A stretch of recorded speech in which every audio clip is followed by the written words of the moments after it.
Bienvenue dans mon atelier, âme curieuse. Aujourd'hui, nous allons quitter les parois oppressantes des vallées du silence pour nous aventurer vers les confins occidentaux de Mortémire. C'est un lieu d'une beauté traîtresse, une terre drapée de neige éternelle où le froid n'est pas un climat, mais une loi. C'est ici que repose le lac Myria, que l'on surnomme le miroir des âmes.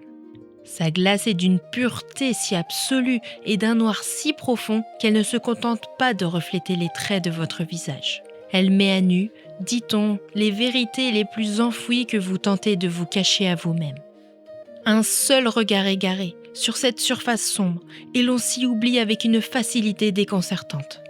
On finit par marcher vers le centre du lac, là où la glace n'est plus qu'une illusion de cristal, avant de sombrer dans les profondeurs si glaciales que même le temps semble s'y figer. Mais aujourd'hui, nous ne sommes pas ici pour affronter nos reflets. Nous sommes ici pour rendre visite à un vieil ami, un habitant qui a vu le lac gelé pour la première fois il y a de cela des millénaires. Voici le Stélix.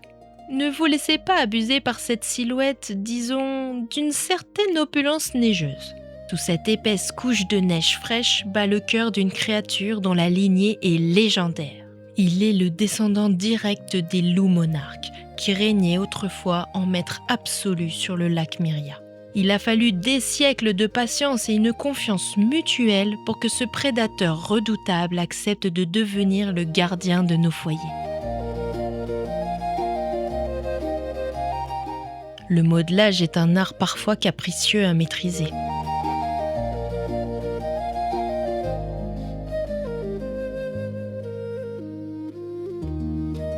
Il y a des milliers d'hivers, bien avant que la brume ne s'épaississe, les loups monarques parcouraient les pics.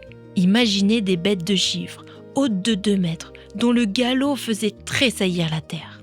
Leur allure majestueuse rappelait celle de velours terrestres, mais ils arboraient des bois souverains sur la tête. Leur long pelage était d'un bleu givré et leur puissance musculaire en faisait les rois incontestés de ce désert blanc.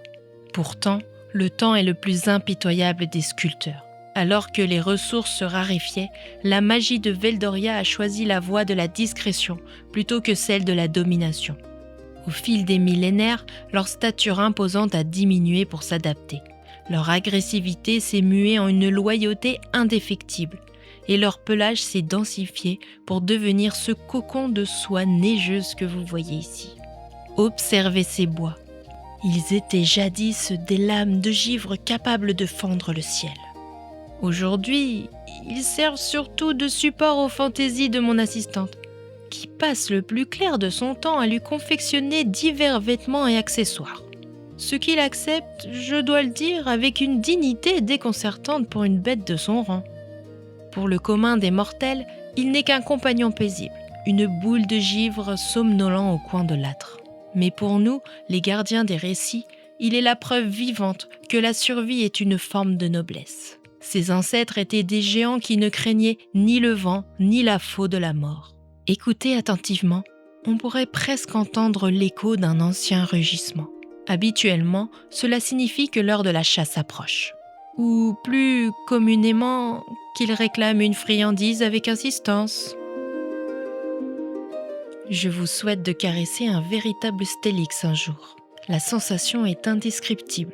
C'est un froid intense, mais aucunement désagréable. Le Stélix est devenu le compagnon idéal pour ceux qui bravent le climat de Mortémire. On dit qu'en posséder un apporte la stabilité au foyer. Ils possèdent une faculté unique. Ils absorbent le froid ambiant pour s'en nourrir, transmutant la rigueur de l'hiver en une douce chaleur qui rend les pièces bien plus accueillantes. Ils sont calmes, observateurs et profondément attachés à leurs compagnons de vie. Avant de s'installer, ils grattent toujours le sol avec application. C'est la mémoire résiduelle de ces aïeux qui creusaient des tanières profondes pour protéger la meute des tempêtes. On ne traque plus le grand élan des neiges, certes, mais les instincts nobles ont la vie dure. C'est d'ailleurs un allié de choix pour une enchanteresse. Il est silencieux, n'exige que peu de choses, si ce n'est d'être brossé avec la régularité d'une horloge ancienne. Mon assistante prétend avec audace qu'il est le véritable maître de cet atelier. Et à voir la manière impérieuse dont il me fixe quand je tarde à servir son repas, Je crains fort qu'elle n'ait touché là une vérité flagrante.